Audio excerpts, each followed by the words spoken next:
At the beginning of Lent, every year, we read something. There are a number of passages at the very beginning of Lent that always have to do with deserts.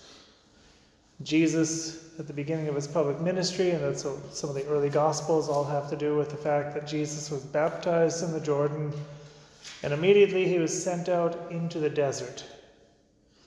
And also early on in Lent, you read readings about the people of Israel in the desert. And deserts are something significant in sacred scripture. They are moments of transformation, if you want.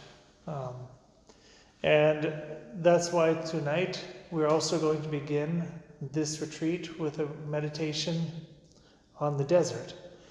I think this weekend should properly understood.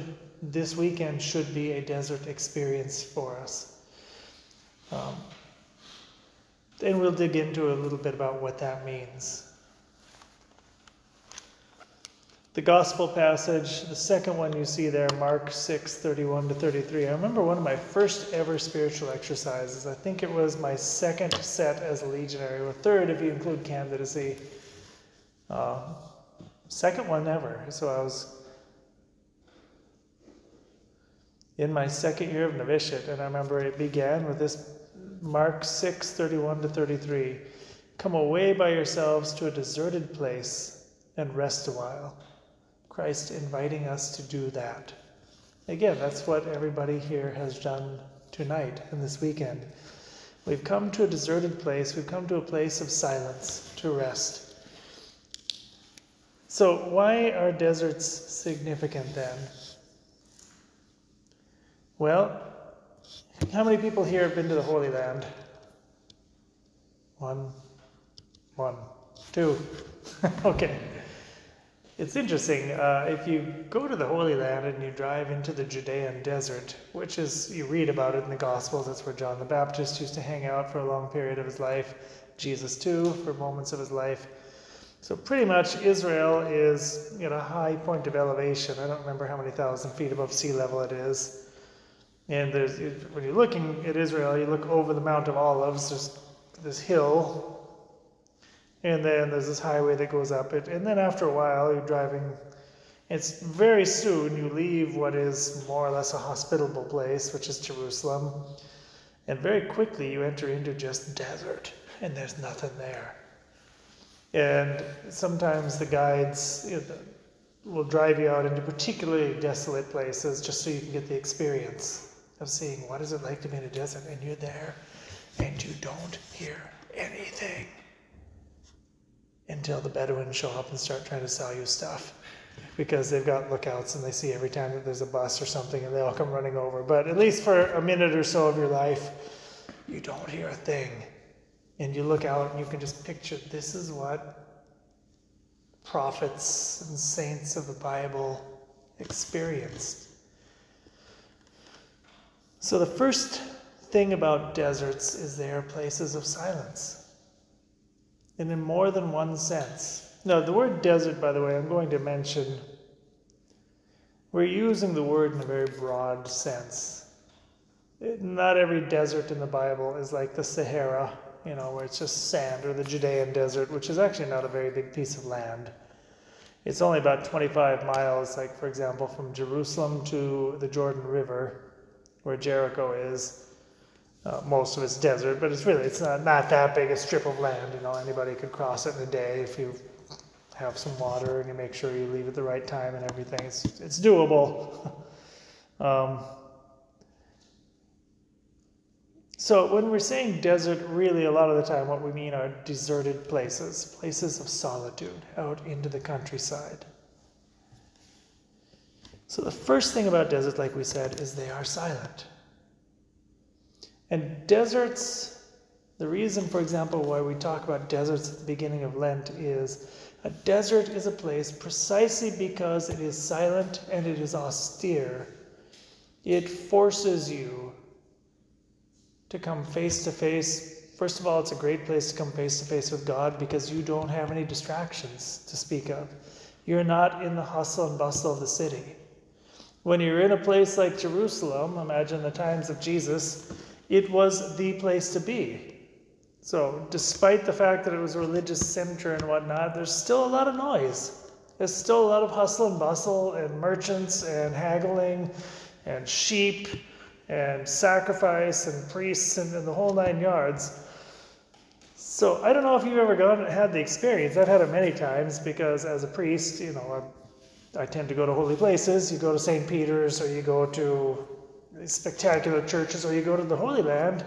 And it requires a real act of faith because there's all these crowds and people are pushing and they're acting anything but Christian a lot of the time in the places that they're at, especially when you go to like the Holy Land, because they've got all kinds of different religions and we tend to have varying opinions of one another, and we all want to stay at the same place, and we all want to be like the only ones there. You go to Bethlehem and it's like Orthodox and this and that and this kind of Catholic and this religious order and that other religious order and lay people and different nationalities, and then the Arabs that run the place and you're all squeezing into some tiny doorway and you want to have your time of thoughtful contemplation. This is the spot that Jesus was born, but you can't because there's a 45-minute line behind you, and you got to pray, imagine I was here, and you're gone. And it's it can be really disheartening if you don't have faith, okay? When you go to a desert, you don't have that. You go to a desert, there's nothing else to distract you, except for maybe the fact that it's really hot and you're thirsty, okay?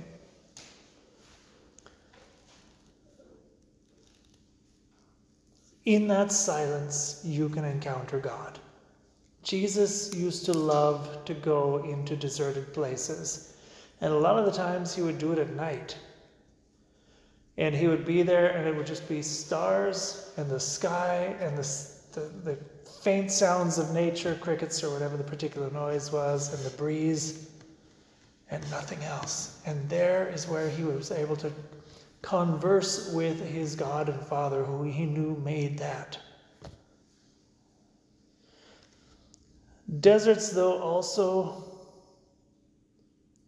they force you to face yourself. How many people, I've had men in past years when I was a seminarian, I remember one guy in particular, quote unquote good Catholic, and we got him to fly into Thornwood from, I don't remember, I think Cincinnati, or somewhere in the Midwest, I don't remember. They flew in for the retreat. And I think he was expecting, a different kind of a retreat than what Legionaries do, which is silence and prayer. I think he was expecting something a little more entertaining. He lasted about a half a day, and he made up some excuse, and he just flew out of there. It's something came up, and I never heard from him again. He wouldn't take my calls or anything, because he knew. But what happened?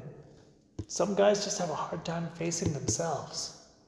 This weekend, we are here under the light of God and the grace of God, because without that we're wasting our time. But under his light and his grace, we are here also to face ourselves, to look deep. And when you're in a desert, it will force you to do that. If you really want to spend time out in the desert. Another interesting thing about deserts, for all that they are places of prayer and all that they are places, for example, where God would bring his people, for example, when he wanted to purify the Jewish people because they kept breaking the covenant early on, and finally God just said, you know what? 40 years until all of you die in a completely new generation. Not one of you will see the promised land until there's a completely new generation. The only exceptions were Joshua, because he was faithful, and Caleb, because he was faithful. Everybody else, even Moses, didn't get to cross the Jordan and enter into the promised land because of sins of infidelity. God said, I'm going to put you out into the desert to a place where you depend totally on me. And that's something about deserts, is you realize I'm absolutely naked and vulnerable here. God stuck the Israelites in a place for 40 years where there's no way they should have survived. You can't raise livestock or grow plants, or there wasn't even water. None of that. And God was the one who fed them from his own hand. He fed them manna. He struck the rock and water came out from the rock. He provided miracles for them, because otherwise they wouldn't have made it a week in the desert. So the desert, part of why we have to face ourselves, and part of the reason we are able to come face to face with God, so to speak, is we get totally vulnerable. You are kind of existentially naked, and you realize, on my own, I mean, what chance do I have here? If anything happens, and it's a great way then to really grow in your dependence on God and just say, oh Lord, I mean, here I am, you take care of me, don't do anything too bad. I mean, all it takes is one scorpion or something, and you're all alone out there.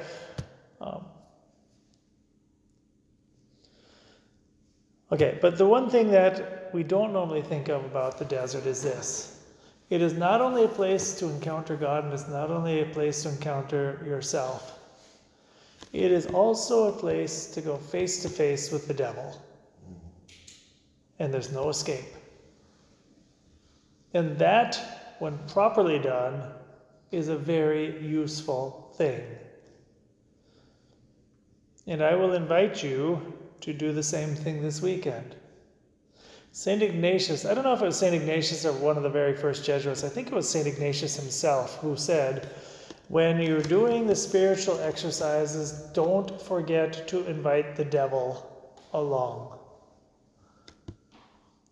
And the point is this, if you don't face him and go to battle and reject him, but have to go through the struggle of rejecting Satan and facing him and going toe-to-toe with the grace of God, because in any other context you're a fool, then what'll happen? You had a wonderful, refreshing time and you felt great and had all kinds of wonderful mystical experiences, and then you leave and the first major temptation that comes your way, you're right back in it. But if you come to exercises and God puts you through the grinder a little bit, and you just have to wrestle and struggle, and it's like, oh, I feel like I'm doing a horrible job, and Father, all these things, and I'm so dry, and I'm having a hard time, and I've got this problem with chastity, and it just, even in the middle of my retreat, I thought I was going to be able to get rid of it, and even in my retreat, this chastity thing is here, and okay, God is letting you He's letting you face the devil right there.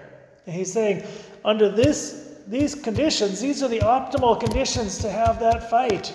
You're surrounded right now.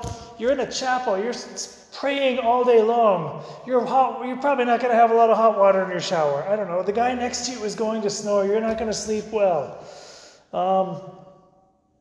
Don't say anything about my preaching. I don't want to hear it. But you've got a whole house full of seminarians that are praying for you. There's adoration going on regularly. There's so many things. If we cannot face the devil under these circumstances, then who wants to face him out there when you don't have all these things that are your disposition? This is the ideal place to face your temptations and to bring him to the altar and let God deal with them with you and for you. And that's what we're doing here this weekend as well. This is a real desert where God... I don't know what God's experience for each one of you is going to be, because each one of us comes with a different disposition and God has a different plan.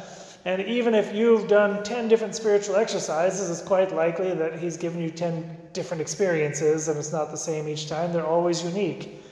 Okay?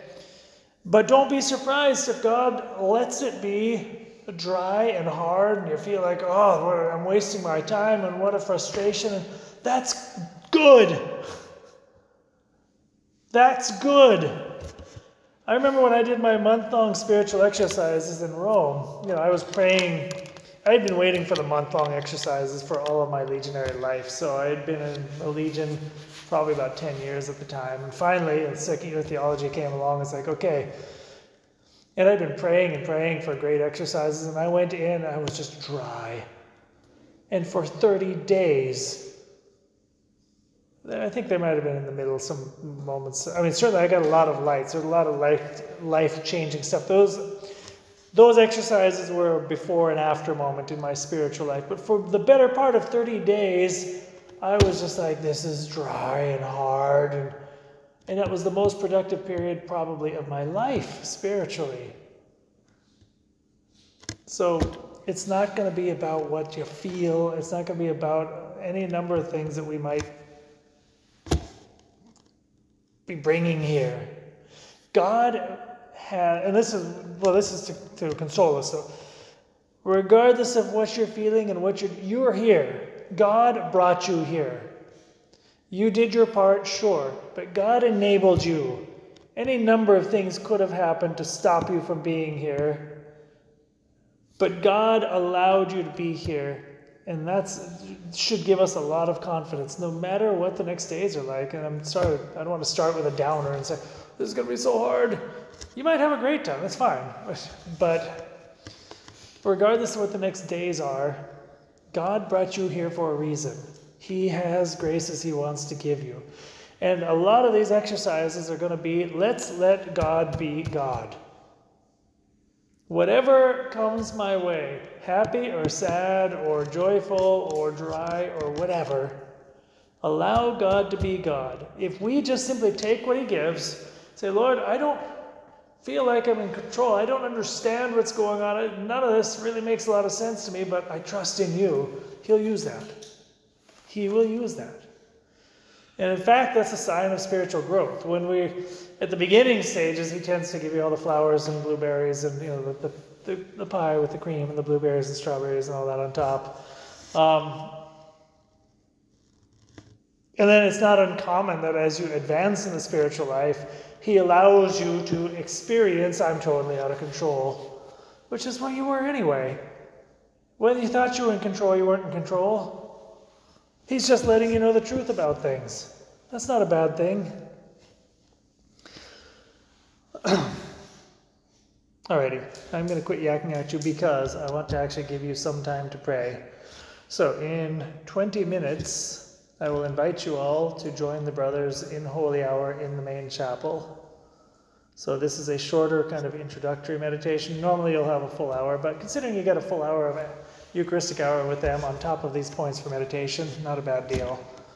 So the next 20 minutes, you have some gospel texts here. They may or may not be helpful to you. But let's enter into the desert knowing that God has something He wants to give us. The desert is a place of purification. The last point I want to make, and I'm not going to dwell on it, I'm just going to say it and then we'll be out of here. The reading from Hosea, I stuck it in there actually. Okay, full disclosure, I used the exact same readings for the women last week. So the Hosea reading was much more for them, but the last thing about the desert, by the way, is it is a place of betrothal. If you read through the Hosea text, you'll see God talking through Hosea to the people of Israel who have been beat up enough, and He's finally saying, okay, I'm going to bring you back. He says, I will allure her, country, the nation of Israel. I will lead her into the wilderness. I will speak persuasively. On that day you will call me my husband. I will remove the names of the Baals, fine. I will make a covenant.